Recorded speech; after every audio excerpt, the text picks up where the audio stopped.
Hey, CNFers, exciting editing news from yours truly. My wife is so good at editing that we've actually decided to team up.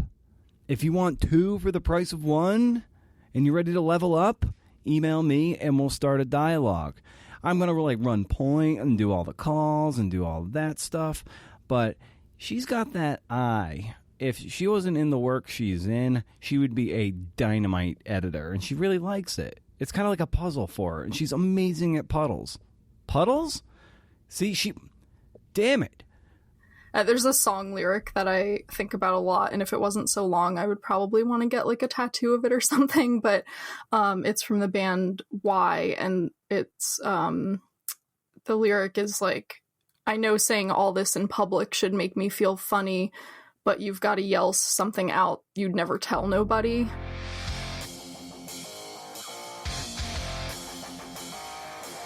Hey, CNFers, I'm back after a week off due to an ongoing family emergency, I'll say. More in the parting shot if you want to stick around and feel sad. Oh, hey, I'm Brendan O'Mara, and this is the Creative Nonfiction Podcast, a show where I speak to badass people about the art and craft of telling true stories. You know this. Kerri Sullivan is this week's guest.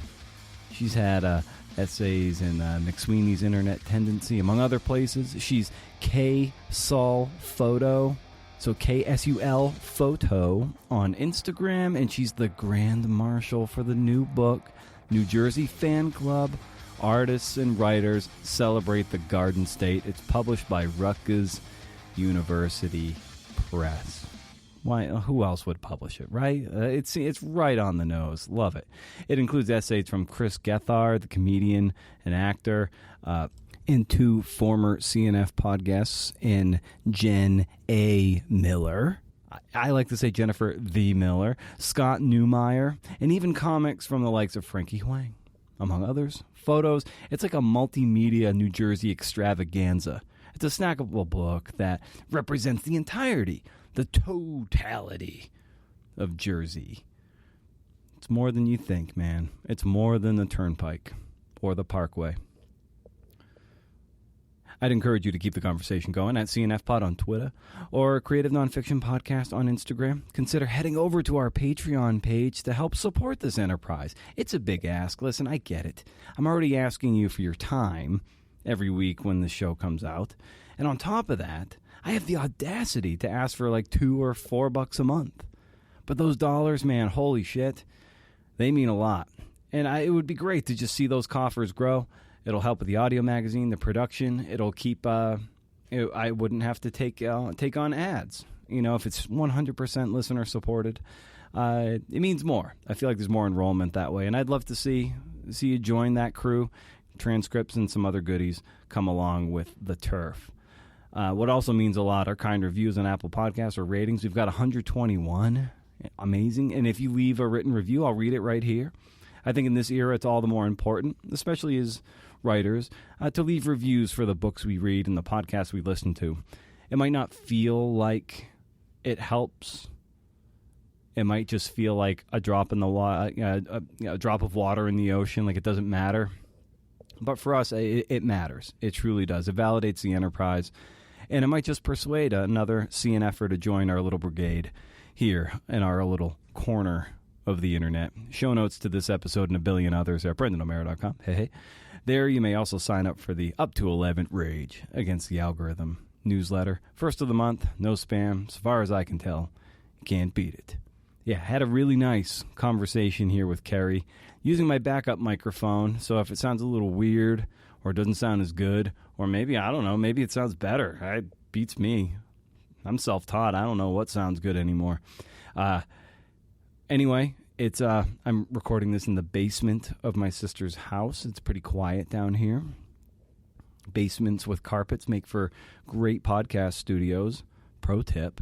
So if I'm in New Jersey, yeah. I mean, that's pretty cool too, given our guest today. So buckle up, okay? Get ready for a good time. Let's do this.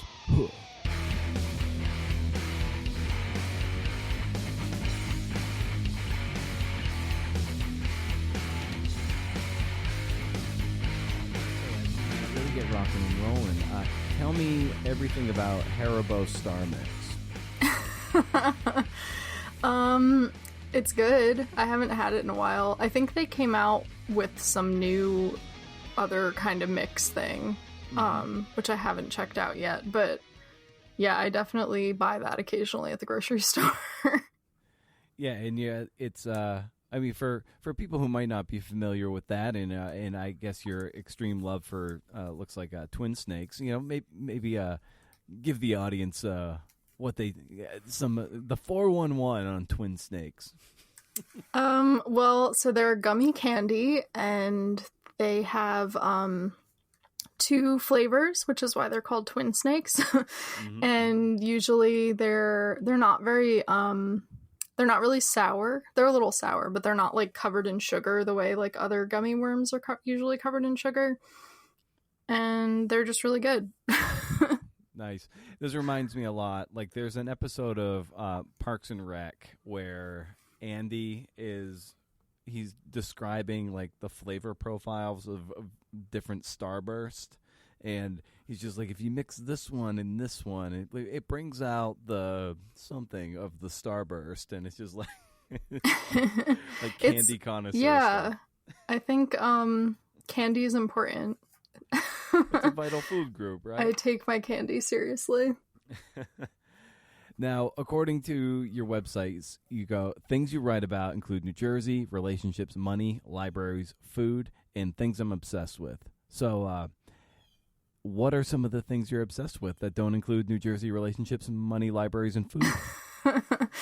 I think I added that when I started doing just like some other random pieces that I had kind of came out of nowhere. Like I did a thing about podcasts actually last year, and it was just like a random subject. Like I just wanted to put a list of like mystery podcasts together, but where the mystery actually gets solved. And that were not like true crime, like kind of like lower stakes mysteries. So I think that was my new like kind of catch-all thing to throw in there, just like, and other stuff, whatever catches my interest. So as I like to get into on this show, I often like to get a sense of the writer's origin story, how they get into it, and and sometimes how writing and telling true stories chose them. So what was the appeal of, doing essay and this kind of CNF stuff? Where's the juice for you, and how'd you get involved in it? Yeah, I can definitely point to a couple things. One thing, I mean, I've always been interested in writing. I was always like the weird kid in the back of the classroom who finished her work super early and was just like writing stuff in a notebook. Like all of my school notebooks had like personal stuff written in the back of them. And so I was always interested in writing. I think I mostly wrote fiction as like a kid, and that didn't really change until I was in high school, like later high school. I had a teacher that had us do more like writing about our like creative nonfiction, which I hadn't really heard that term before then, I don't think, and didn't really know, like I didn't read a lot of nonfiction until that point either. So that was one thing that kind of changed it. And then I also went to a summer camp the summer before my senior year of high school. It was like an academic camp. And I chose writing obviously as my subject to study for those 2 weeks. And when we got there, they were like, okay, there's a lot of you signed up for writing. So we have 2 teachers and there's 2 different like tracks. So you can either go to the fiction and poetry class with this teacher, or you can go with this teacher and do playwriting and creative nonfiction. And I have no idea what made me pick the playwriting and creative nonfiction track. I think it was just like I liked the teacher and I didn't know anything about it. So I was like, maybe that'll be interesting. And that really changed my whole writing trajectory, I think, is like I didn't look back from that. It was like, oh, you can like work through stuff about your life, or you can talk about yourself, and it's like you can find ways to relate to other people, and it really appealed to me for a lot of reasons. Yeah, when I first got turned on to literary journalism and stuff that would be adjacent to that, like the more personal essay or memoir, it almost ruined fiction for me, because because it was like, novels and stuff they might be based on something that was real, but there might be just enough imaginative spackling in there where it's like it couldn't be 100% verifiably true. So when I locked into nonfiction, suddenly I'm like, oh, you can tell novelistic type stories, but if done well and done responsibly, it's all verifiably true. And all of a sudden it was like, oh my God, like I just locked into that. And it almost was like, oh, fiction, like novels just don't appeal to me as much anymore. As much as I want to write one and as much as I love reading them, I still am just like, I just like the fact that these boundaries within which we write in nonfiction, it just seems more alive to me. And I can't pinpoint why, but it just does. Yeah, I totally get what you mean. And I think for me too, it was like, it seemed like a lot more of a challenge because I had to, like, what I was writing was real. So I had this like source material, but it was like what I was going to do with it. That was the interesting part. Like, it wasn't like, oh, I can make up whatever story I want, which was, I think, something I did a lot of when I was younger. But then I was like, oh no, like I have the framework for it. I just have to figure out like an interesting way to describe how it felt or what happened. And that was something that I really enjoy doing and still do in my own writing. Yeah. Are you a journaler by nature? I haven't in a while, but yeah, I mean, I kept a fairly consistent journal from the time I was like 12 years old until like a couple years ago. It got a lot less frequent. But yeah, I'm in my early 30s now, so. Very nice. Yeah, I started mine basically when I was about 16, and I still do it very regularly, and I'm 42 now. Oh, so cool. It's like, nice. Yeah, I've just got this, a treasure box full of stuff. I mean, it's by and large pretty much, garbage writing. Which it always ruffles my feathers, Kerri, when I read like the journals of great writers. I'm like, this is bullshit. Like, who writes like this in their journal? Like, this is total bullshit. Yeah, no, that's like writing I hope no one ever sees for a lot of different reasons. yeah, and even the letters famous people write. I'm like, why are you dropping like very, very grand prose in this? Like, no, yeah, look pretty at my unrealistic. Yeah, what are you trying to do to us? Yeah. Well, who is someone who might have like put some fuel in your tank to let you know that you weren't completely delusional on your path as a writer? I mean, a lot of teachers that I've had over the years. I remember I was a film major actually for my undergraduate degree, so I took a lot of English like electives. I did a lot of writing courses and workshops for my free credits that I got to spend however I wanted. And every time I would take one, the teacher would be like, are you sure you don't want to be an English major? Like, they were always trying to get me to jump ship and come over there. So that was pretty validating. Yeah, I think a lot of times, I mean, it definitely takes that mentor or teacher to read your work with a certain measure of enthusiasm and just be like, hey, this is pretty good. Like, keep going. Versus like just eviscerating the thing and be like, this is acceptable, but Kerri, keep studying film, right? And can you pinpoint a moment where like something really rung true and someone was like, "Holy yeah, like Kerri, this is great. Like, keep going. This is you've got a knack for this." Yeah, I think about this a lot because I didn't follow through with the advice I was given in the moment, but I had one professor in college who I turned in an essay and he emailed me or asked me to stay after class one day and was like, can you come to my office after, next week? I want to talk to you. And I thought I was like in trouble because I wasn't used to that. And so I was like, oh no, like, what did I do? Like, I didn't know what was happening. And then when I got and sat down with him, and this was someone who had like a newspaper column, like he was, a pretty prolific person, a tenured professor at a university. So he's not somebody whose opinion that mattered to me. And he was like, I think you should submit this to the New York Times Modern Love column. And he was like, do you know what that is? And I was like, yeah, like everyone knows what that is. And he was like, oh, well, they do this college contest and, even you could just submit it without it being part of that. Like, I think it's good enough, whatever. And I never did. I didn't send it in. It terrified me. But it was, Why did that terrify you? Because it was something really personal, and it was something I wasn't ready to talk about in a public way like that. Like like that kind of attention on something. Like those New York Times columns get so much attention, and it just seemed like way too much for me at 20 maybe. I think I was 20. Yeah, was it something? It was probably something that was still very raw in the moment. Just speculating here, but now, since you're in your, it's maybe a little more than 12 years later, is it still something you're comfortable revisiting, or is it still like, I don't know? Yeah, I mean, so it was about my father who died when I was 12, and I wouldn't say it was super raw when I was 20, but it was definitely something that I was, it was a major thing that happened to me as a kid. It changed a lot of things about my life, and it was something that I didn't understand how it fit the theme of the column either, because at that time, like, I thought they were kind of all romantic, and now I know that they're not all like that, but a lot of them are about families, and they're not all like happy.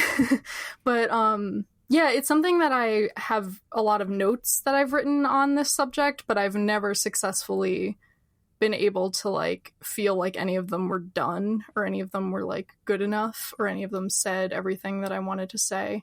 So it's one of those things that I'm like, someday I'll figure out how to write about this, but hasn't totally happened yet.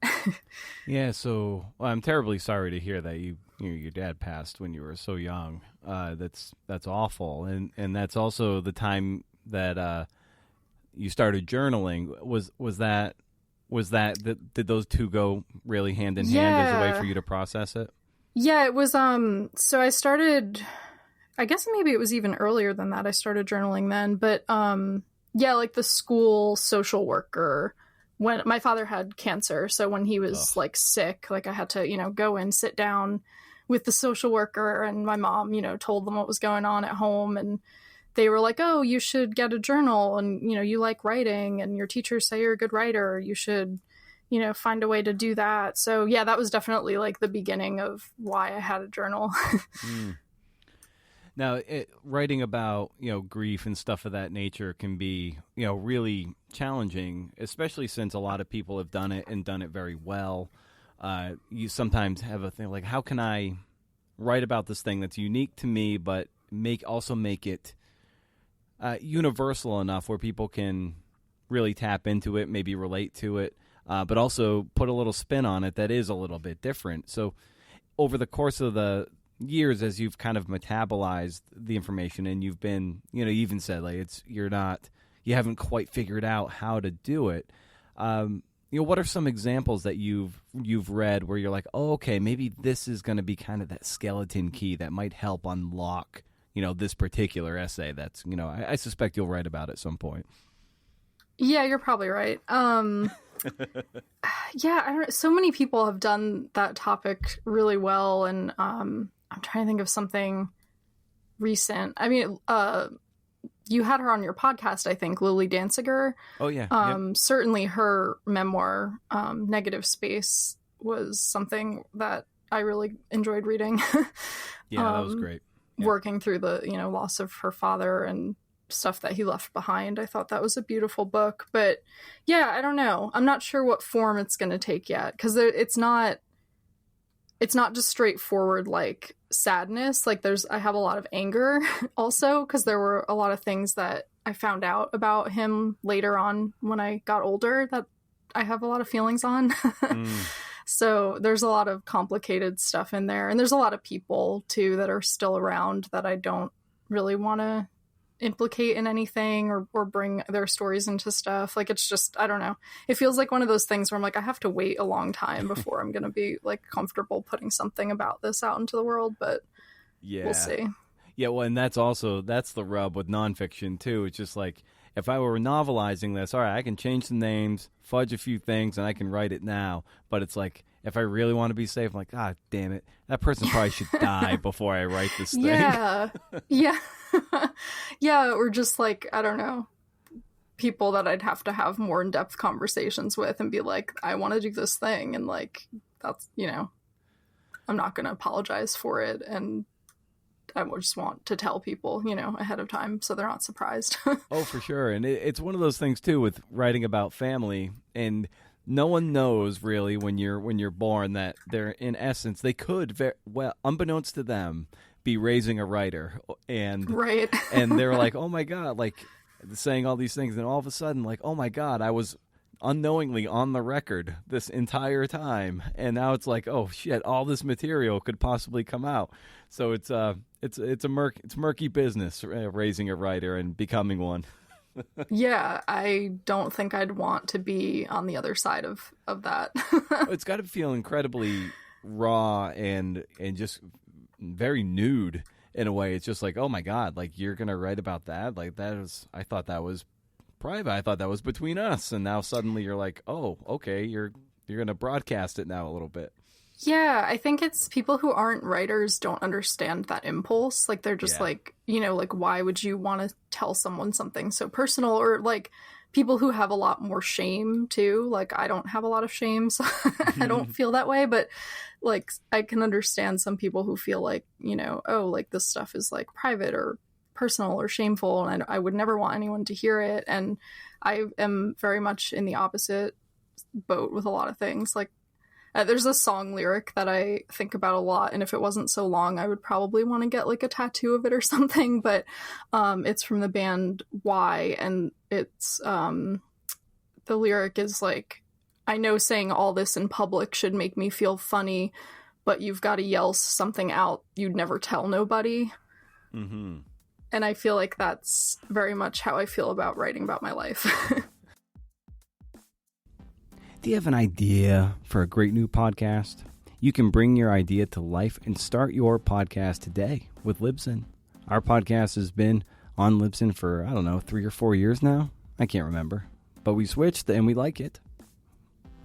Libsyn has everything you need to plan, launch, and grow your own podcast. Libsyn provides some of the best resources created by expert podcasters who will show you everything you need to know, like what equipment you should use, how to record great audio, how to get your show onto Apple Podcasts and other popular platforms, and much more. Plus, as a friend of CNF Pod, when you sign up with Libsyn, you get your first month of podcast hosting for free. There has never been a better time than right now for you to start podcasting. Visit Libsyn.com and use code FRIEND. That's friend. That's Libsyn, LIBSYN.com, and use code FRIEND, FRIEND, to get started and create your podcast today. And it's a thing too where, people or family members specifically being written about, they really feel like it's, they're on blast, they're on trial. And it feels like that, and I totally get that. But the fact is, if a writer is skilled enough and handles the story well enough, what ends up happening, and I've spoken about this myriad times on this show, so people who listen to this, and I'm repeating myself, I'm sorry. But it's just like, you as the writer or the characters in it, they kind of dissolve away and just merely become a vessel for the reader to then overlay their experience on the text.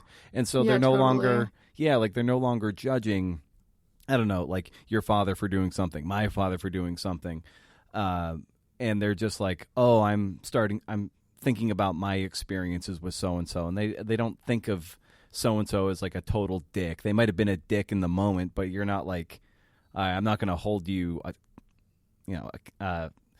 not going to just think you're an asshole for doing that one thing. Maybe there's a redemptive element. It's just like, if it's done well, it's like, the characters kind of dissolve, if that makes any sense. Right. Yeah. No, my thing too, and like, this is definitely not an original thing. I'm sure I read this somewhere else, but with just like, if I'm writing about other people, I'm always going to want to make myself seem like if I'm accusing someone of something, like I'm also going to be implicating myself in some way too. Like I'm not trying to make myself sound like this perfect, polished, person who's never done anything wrong, because that's certainly not the case. But like, because I did a lot of writing in my late 20s after getting out of a long-term relationship that ended really badly, and I never wanted to make him seem like the worst person on the planet or anything like that. Like that was certainly not my goal. It was me writing about my feelings and like kind of working through like, how did I let someone treat me in these ways? Like, how did I, lose these parts of myself, or like not stand up for myself in certain situations and things like that. Like it was more like trying to figure out, like processing like what had happened to me and what I had allowed happen to me, rather than just being like, this person's the worst, like that that doesn't feel productive to me. And it also doesn't feel true. So like, that wasn't what I was trying to do with those pieces. Yeah, I think that's really a great point to underscore, that especially doing personal stuff where, if you're going to hold other people or be critical of other people, like you have to almost be as critical, if not more critical, on yourself. It's right. It's like when you have a son, if you're coaching a kid your own kid on a team, it's like you kind of have to be harder on your own kid so it doesn't look like you're playing favorites. You kind of have to like do that in personal essay and memoir with yourself. Yeah, though. No, it's true. So give me a sense of how you started curating and thinking of New Jersey Fan Club as a book. Like, give me the seed that was like, this is the idea. I'm going to run with this thing. Yeah, so I mean, it was a couple things, but the one thing I always have to mention too is that it sort of grew out of an Instagram project that I run that I started in 2014. It's called Jersey Collective, and it's an Instagram account that different people take over every week. So it's been going consistently for all that time. And every week it's a new person, and they share, pictures and captions of stuff in New Jersey that means something to them, or places they think are beautiful or historic or, personally relevant. And so you get to see what the state looks like through the eyes of a bunch, it's always changing through different people. And it's grown into kind of a big thing. Like we've had art shows and meetups and workshops and gotten some like local press attention. And so it's become kind of a popular Instagram account in New Jersey. And so obviously New Jersey is a subject that I think about a lot. And I obviously, always having been a writer, and I'm a librarian by day, so I think about books all the time. I wanted to do a book for something that could kind of come from Jersey Collective, because I felt like I had built this community and I had met so many interesting people there, and I wanted to I was always trying to find ways to like bring out kind of tangible stuff from this Instagram project. I was always making like stickers and buttons and having events and trying to create these like real life experiences and not just do everything on Instagram. So when I started thinking about a book, I was thinking, I love anthologies. I love the format of an anthology. There's so many that over the years I've really enjoyed reading, and I just felt like it's such a cool way to explore a topic where you get to focus in on something, but you get to hear what a bunch of different people think about it, and it's not just one person's perspective for the whole book. You get to kind of peek into a bunch of different people's brains, and I just think that's really cool. And then I also kind of realized like that's sort of what the Instagram account was doing already, like through photographs and stuff. It was a different person every week, so I was like, oh, this is sort of that same kind of format. And I just felt like I could kind of see it, and it started taking shape in my mind, and I couldn't stop thinking about it. So I wrote the book proposal and read a ton of books about New Jersey, including previous anthologies that people had done before, to try and figure out like what I wanted to do that would be a little different, and landed on just the idea that it would have, more visual content. Some of the other ones were just, essays with no pictures or anything. And so I wanted to include drawings and photos and comics and things like that. But yeah, it was that. And it was also just the fact that like New Jersey is a place that a lot of people have very strong feelings on, both people who are from there or live there, or people who pass through, or even people who have never been there. So I felt like it was a subject that I could find a lot of people that would have something interesting to say about. Yeah, and you write towards kind of like the middle-ish part of your introduction. You would say I would tell you what New Jersey has given me and would tell you what it has taken. And that sentence alone struck me. And I wonder, you can a lot of people be like, yeah, this is what place has given me. But the fact that you said that it's also taken something, that really stood out to me. So what has New Jersey taken from you? Well, a lot of my money, because it's one of the highest cost of living states in the country. Yep. Yeah, I mean, I can't think of anything like super specific when I wrote that. I just kind of liked the way it sounded. But I also just felt like, places, like it's a place that's shaped me in so many ways, but so it's a place where I've had so many positive experiences, but it's also a place where I've had negative ones. So I kind of just wanted to talk about like the complexity of that and how like the subtitle of the book has the word celebrate in it, but I feel like that gives it almost an overly positive connotation and sets up an expectation of like the book is going to be this like super positive look at New Jersey. But I think there's a lot more complexity in the collection than that.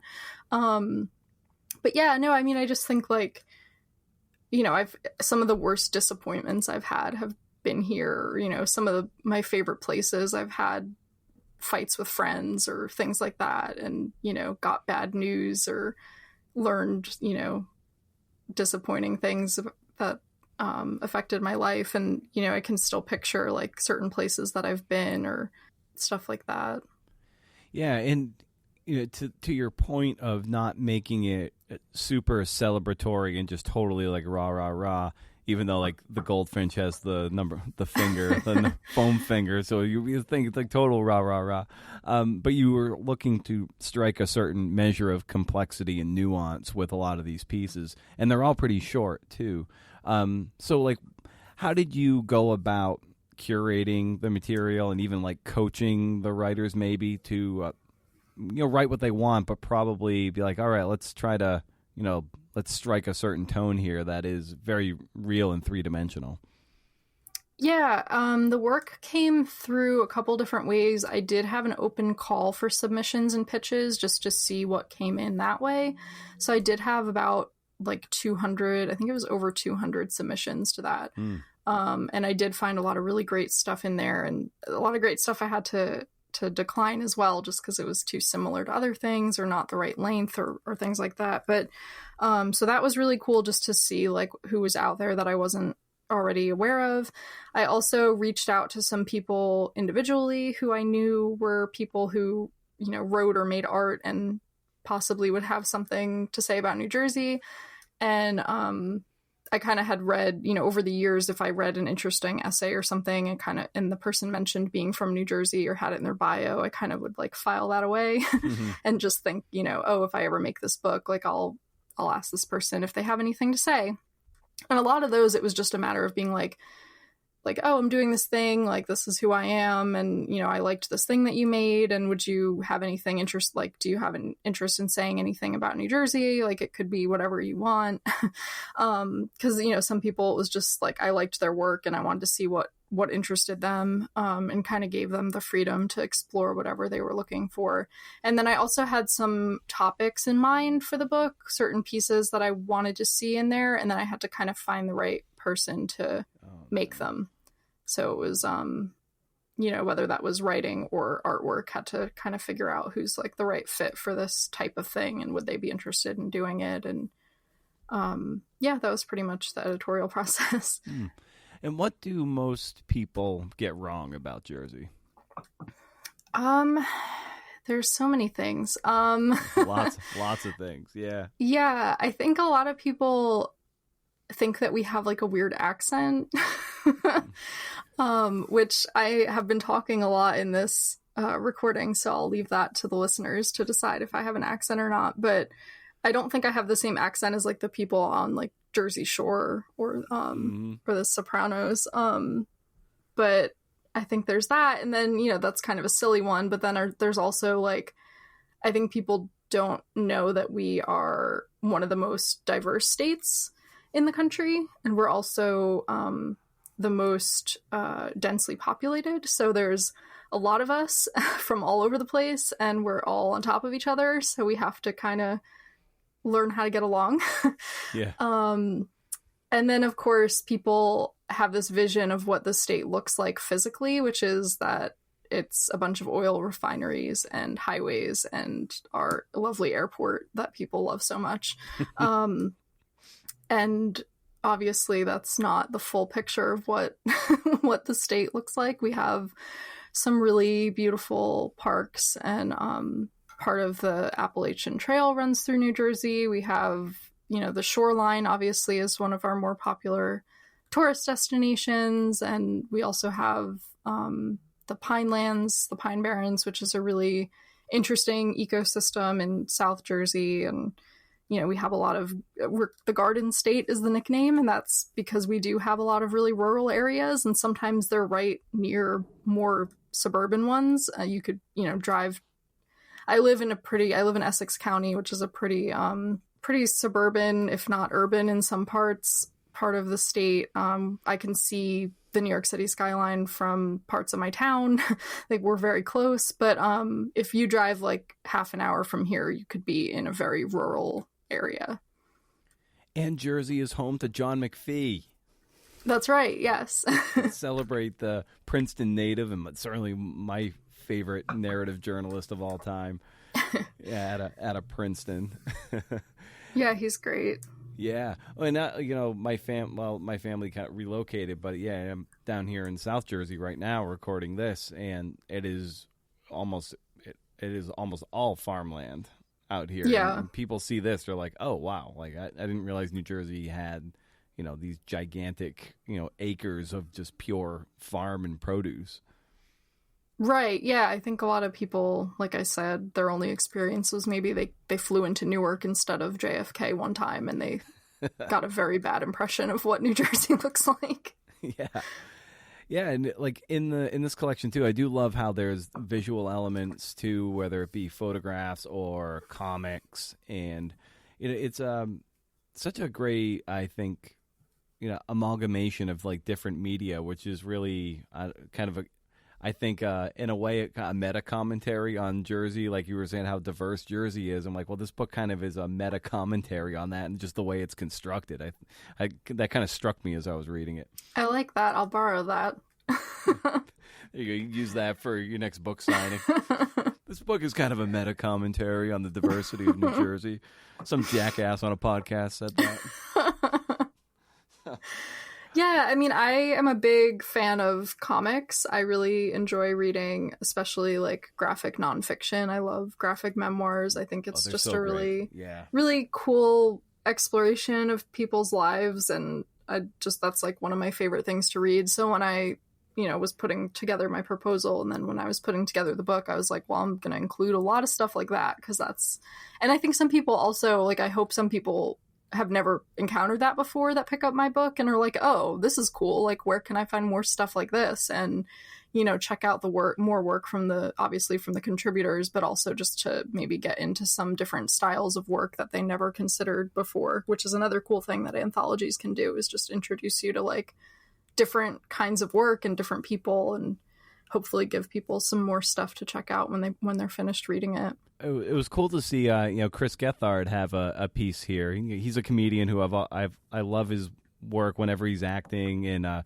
one of my favorite movies is Mike Birbiglia's "Don't Think Twice," and he's just so good in it. And he has one of the best lines in that movie too. About I'm gonna butcher it, so I'm not even gonna say it. But he just has one of the greatest lines about the angst of an artist going from their 20s to their 30s. And it's just so perfect, and that for a collection of this nature, he's a huge get. Like, so how'd you track down Chris for this? Yeah, I was so excited when he said yes. He also has a podcast now called New Jersey is the World, which is just an entire New Jersey themed podcast. Mm-hmm. So he was obviously a pretty natural choice for something like this, though he didn't have the podcast when we first spoke, but a friend of mine used to be a talent manager and also used to do stand-up comedy himself, and so he knows some people, and I was like, because I couldn't find any contact information for like Chris Gethard first. Obviously, I looked, but so I asked my friend, I was like, do you know anybody that might know him? And he was like, yes, I know lots of people who know him. So he was, reached out to someone he knew and was like, hey, like, would you be cool passing this along to him and, seeing if it's okay to give him, give his email address to my friend who's doing this thing. And yeah, so I got his email address and I wrote to him about what the book was going to be like. And I told him how much I enjoyed, his books. He had one where he wrote a little bit about when he worked for Weird New Jersey magazine. And so, he's a big New Jersey person, and I figured he'd have something to say about New Jersey in like about 1,000 words. And yeah, it worked out great. And my wife grew up in South Jersey, and she went to Rutgers, of course. And so, she was always telling me about the grease trucks and everything from going to Rutgers. So it was really cool to see, Frankie Huang's her comic on the challenge, which like really it celebrates the grease truck and trying to eat these I don't know. I forget. It was like 3 sandwiches or something. It might have been more. But it's just I loved seeing that degree of storytelling and representation and the medium it was. It's just like it's really fun. You can read something and then you get hit in the face with a comic. Like, oh, cool, I can keep going, and it's like a different kind of. It falls on the eye differently, obviously. Yeah, totally. Yeah, I loved her piece, and I put it fairly early in the book for a good reason, because I felt like it was setting a tone that I liked a lot of just like, we're going to have some fun here. This is going to be a fun book. Well, that gets to a point I wanted to ask you, too, about anthologies, and it can be like, you need to be cognizant about how they stand alone, because people might just page through if they recognize a name and they're like, oh yeah, let me go there. But if people are reading it cover to cover, you want them to kind of play nicely together and have that beginning to end in like an album instead of hitting shuffle. So what was that process like for you as you were figuring out how to track them throughout this book? So honestly, I put off having to think about the order until a couple weeks before I had to turn everything in. I was really dreading it because it was so hard for me. I'm a very like tangible person, and I need that like very visual, like I need to kind of see it. So I had everything printed out, which I did during, while I was editing stuff anyway. I would print it out. So I had all my printouts, and I would kind of start like shuffling them around, and I had a couple things that I knew I wanted to be like, there were some notes I knew I wanted to hit at certain places. Like deciding what came first and what came last was fairly easy. But I also was thinking a lot when I was putting the order together of like the experience people were going to have picking it up and flipping through it. Like I wanted them to see, a little bit of everything as they did that. I wanted them to see like, oh, there's comics in here, there's photos in here. And like, I didn't want all that stuff kind of clumped together. I wanted it like spread out. And so you can't like, I didn't know the trim size of the book yet. I didn't know anything, so you can't really like figure that out before the book exists. But I made index cards for everything, and I kind of just started laying those out and shuffling them around and trying to figure it out. And I was like making myself a little nuts over it. And then at some point I was like, I think I'm just going to stop worrying about this, because when I turn this in to my editor, like he's probably going to want to change stuff anyway. So maybe I should just stop like making myself like lose my mind over this. And then of course, like they didn't change anything of the order. So, it worked out though. I was happy with it, but yeah, the answer was to not worry about it too much ultimately. Right. And as you already established, you're a librarian and, in the day jobbiness of your life. And, here you are, writing essays and doing stuff of that nature also and you put together this book. And I think a lot of people listening to this, they're not like full-time writers. I'm sure some are, but it's sometimes you have to have that anchor gig, that steady job, and you thread it in you thread the writing you want Yeah. to do around. So how do you cultivate that and make time for it, even if it's just this little chunklet on a Tuesday morning or maybe a Sunday afternoon? Like, how do you do that? Yeah, I'm definitely not a write every day person as much as I would like to be. I'm a thinking about stuff every day person, or like putting weird notes in my phone while I'm in the bathroom person. But I don't sit down at my computer and write every day. There's been times in my life where I've tried, and like obviously working on the book was like a lot more dedicated time. Like I would come home from work and have dinner and go to the computer like very consistently.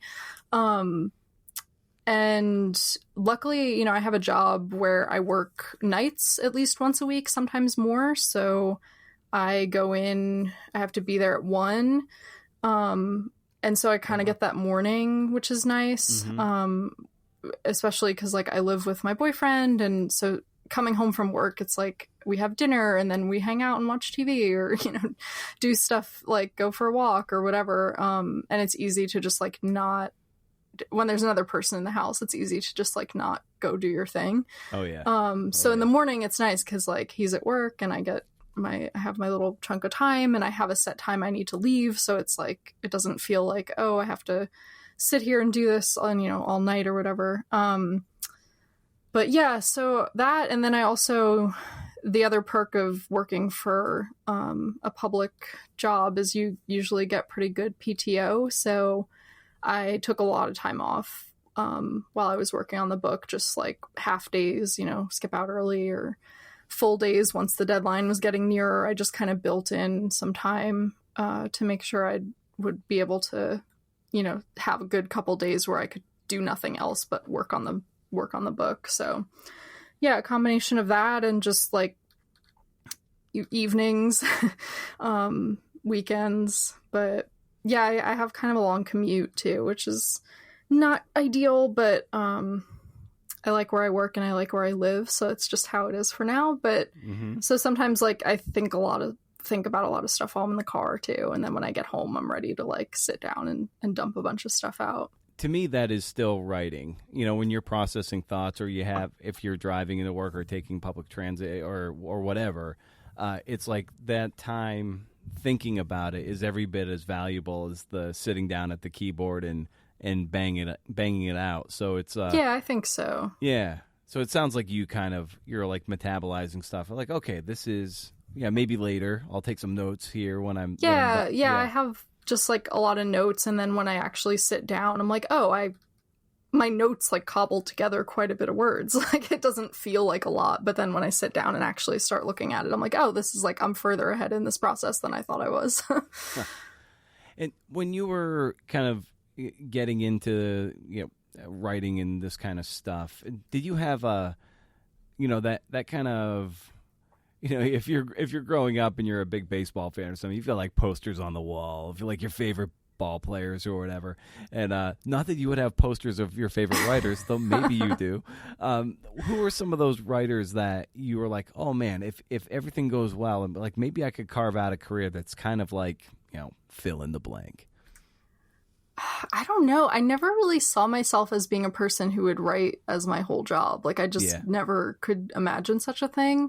And it wasn't because I didn't think like, oh, like I'm not good enough or whatever. It seems really hard.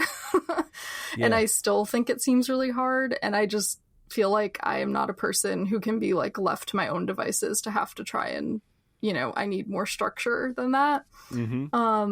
But yeah, I'm trying to think, when I was a kid, I mean, I was a big, like, once I got into creative nonfiction, like, I loved, like, David Sedaris, and I read a lot of, like, humor stuff, too, like Dave Barry, and I liked, when I was a little older, because I think her book came out maybe when I was in college, but I liked Sloane Crosley's essay collections a lot, and then, now the list would be so long.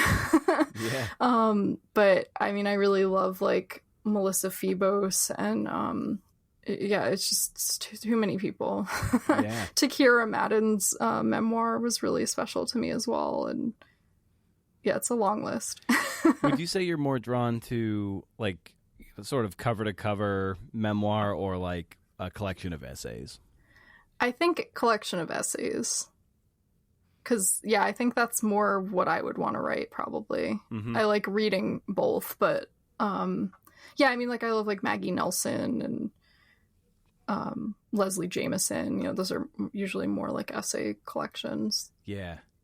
For some reason, I find them almost easier to metabolize. You know, I like they don't feel as heavy a lift sometimes as reading like just something that is supposed to be like, you know, a memoir or more like a novel. And I feel like the piecemeal nature, even if the essays kind of build on each other, to me it just it's more of an addicting kind of thing, like a more of a snacky read. I'm like, oh wow, I can just, all right, I'm going to read this one essay, I'm going to put it down, and then like go away, and then I'm going to come back to it. Whereas like I don't know, does that make any sense? It does, yeah. I like the natural like stopping points. Yeah. And I like the little, you know, that each essay is kind of its own little contained thing, and it says what it wants to say, and like maybe it's in conversation with other pieces in the book, or maybe that one just is what it is. Like, I just finished reading C.J. Hauser's book that just came out, The Crane Wife, which is an essay collection, and that book is really beautiful. I enjoyed that one a lot. And they all kind of seem like they talk to each other a little bit. The essays some of them are on kind of similar topics, but they are all their own pieces too, which I think is cool. Yeah, like I'm thinking just off the top of my head of like Melissa Falavino's Tomboyland, all of Elena Passarello's essay collections, whether it's Let Me Clear My Throat or Animals Strike Curious Poses. They just have that a snackiness to them that I'm just like, oh, cool. Like I just, not junk food, but just like pure, it's like pure, like there's like a new pulse of energy with every single one. And it's, you get to ride a different kind of wave every time. There is that everyone has its own little climax, its own crashing wave, and then you get to reset and ride another one. Yeah, that's a good way of putting it. I hadn't thought of it like that. Yet another thing the Jackass podcaster has said. I'll pull that out of my pocket if I'm ever in a book club or something. Right. Cool. Well, it being somewhat late at night here on the East Coast, I want to be mindful of your time. So, you've listened to some episodes of the show, so you might know what I'm going to ask you next. I forgot to prime the pump because my brain is all addled. But I usually like to close these conversations by asking the guests for a recommendation for the listeners of any kind. It can be anything from like a cool thermos to a fanny pack to, I don't know, a favorite kind of pencil. It's up to you. So is there anything out there you might recommend for the listeners to close down this show? I'm going to go with a silly food thing since we opened with that. Oh, all right. Bring it full circle. I love it. I think it's gotten a little trendy lately, so I hate to sound like I'm just hopping on a trend, but I've been really enjoying hot honey lately. Spicy honey. Okay, spicy honey. Particularly I think the one brand that's probably like the most popular one, it's called Mike's Hot Honey, and it has like chilies in it, and it's very good on pizza. No kidding, huh? I used to, since I do the vegan thing for a long time, you know, even local honey, I avoid it. But there was a time where I would have like habanero honey, and it was fantastic. Yeah, you got it's that very good. Heat and sweet. Oh my god! And the put it with like figs and a certain kind of cheese on a pizza. I can imagine that is just off nice. the hook. Yeah, that sounds great. Well, nice, Kerri. Well, this was awesome. The collection is so cool, and I'm glad we got to talk about it and kind of about your origins as a writer and how you approach this kind of stuff. So thanks so much for the time, and thanks for the work. Thank you so much. It was so great talking to you.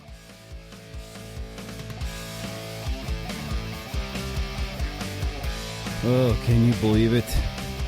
Somehow did it again. I honestly don't know how these shows get made, man. I really don't. I mean, last week it didn't happen because I was too emotionally wrung out to function. Thanks to Kerri, she rescheduled. We were able to reschedule several times until it was finally in the right headspace to have the conversation. It was anyway. Thanks to Kerri for coming on the show. The name of the book again is New Jersey Fan Club. It's published by Rutgers University Press. Yeah, if you care, share or link up to this show on social media, and I'll be sure to give you those digital fist bumps, some social validation that I see you for seeing the show. If we grow the show, maybe more people will be patrons, and more patrons means fewer ads. That said, thanks to Libsyn, they're my podcast host, for sponsoring this show. All right, so here's the deal. This might be meandering and somewhat nonsensical. I just wrote this in one fell swoop with no editing, so this could be all over the place. All right, about 2 weeks ago, my mom apparently passed out and fell in her home. So nothing broken or anything. She has breathing problems sometimes as a result from a childhood injury. I guess getting hit by a car, and it kind of fucked up her diaphragm in her lung, so she doesn't have much function in a lung, so she can get short-winded, short of breath, and her oxygen levels can really drop. So anyway, my sister and niece ended up finding her because they would just check in on her frequently. And like I said, she's got some breathing issues. So it would appear her O2 levels had dropped and her CO2 rose, and it was a whole mess. They got her into an ambulance, and she was brought to the hospital. When that was happening, I was back and forth with my sister quite a bit, and just mom was in pretty rough shape. So I was like, probably should shoot east and see her in case things really turn south or what, Mess. Like I said, they got an ambulance, brought her to the hospital, and it was there I first saw her. And for the first time, she really kind of looked old. She's 83, but she's always looked younger. She's got great genetics in that sense. But this time she really just starts to look kind of old. And she'd go from being okay, to being really confused as to why she was there, to being terrified, to, again, not knowing how she got there. And it should be said, too, and I've mentioned this way back when she had her first foray into the wonderful world of dementia.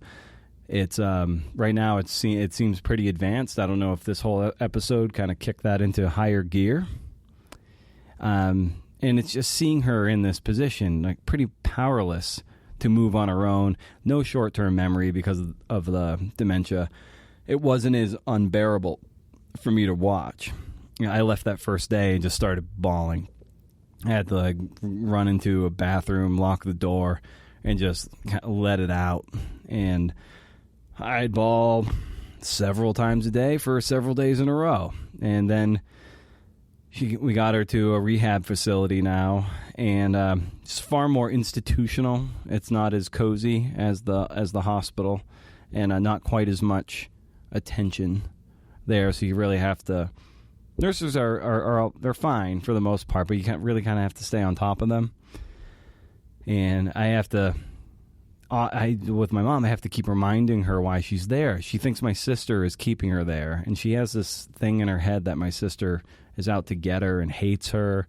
I don't know. Things go deep there. My mom's insecurity with her, and it's unfounded. It's unfounded. Mom keeps telling me,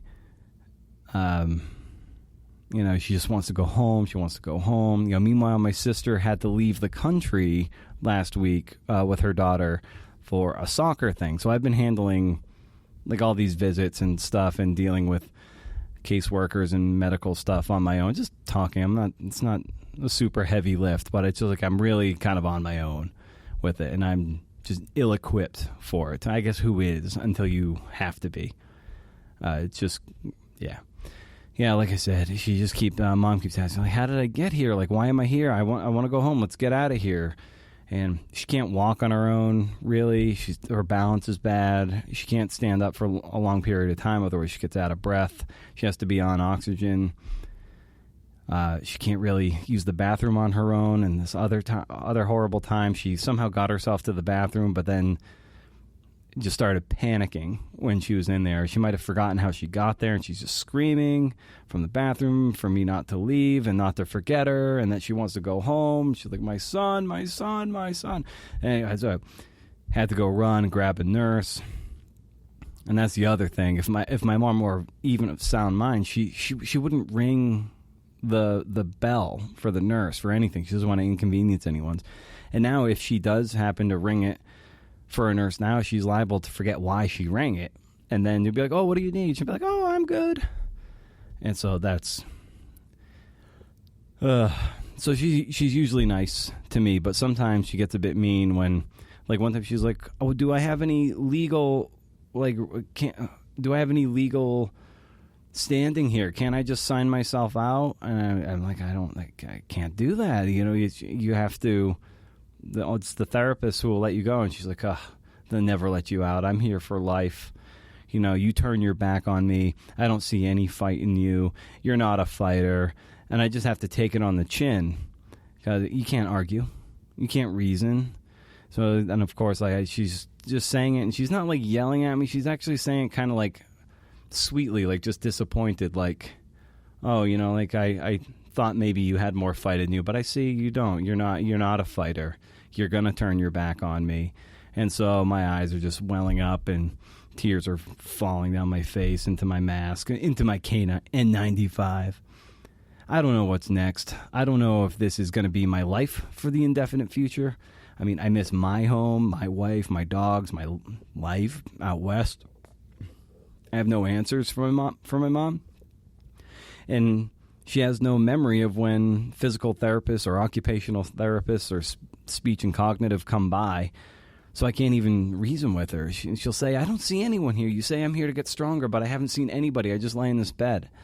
And I have to tell her that she does see them. And she looks at me like I'm lying to her. And then as she put it, she's like, oh, they've brainwashed you too.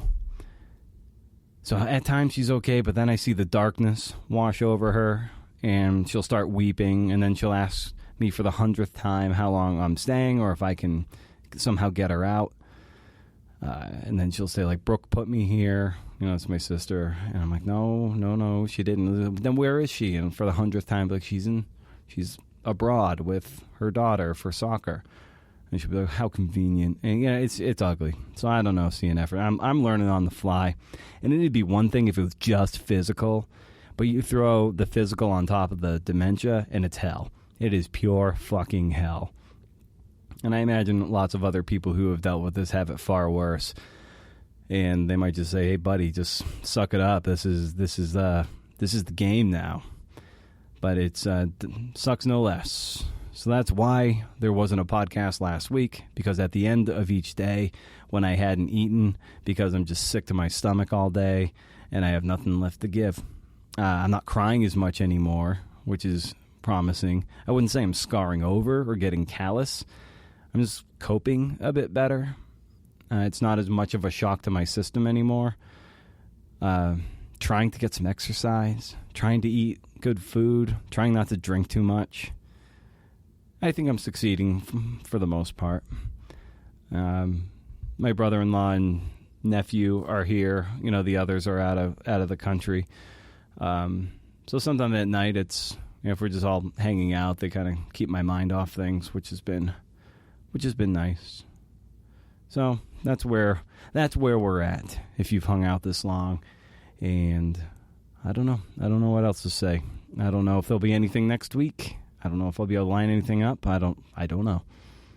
That seems to be the rules now as we go forward. A lot of unknowns. But here's what I do know. Stay wild, CNFers. And if you can do, interview. See ya.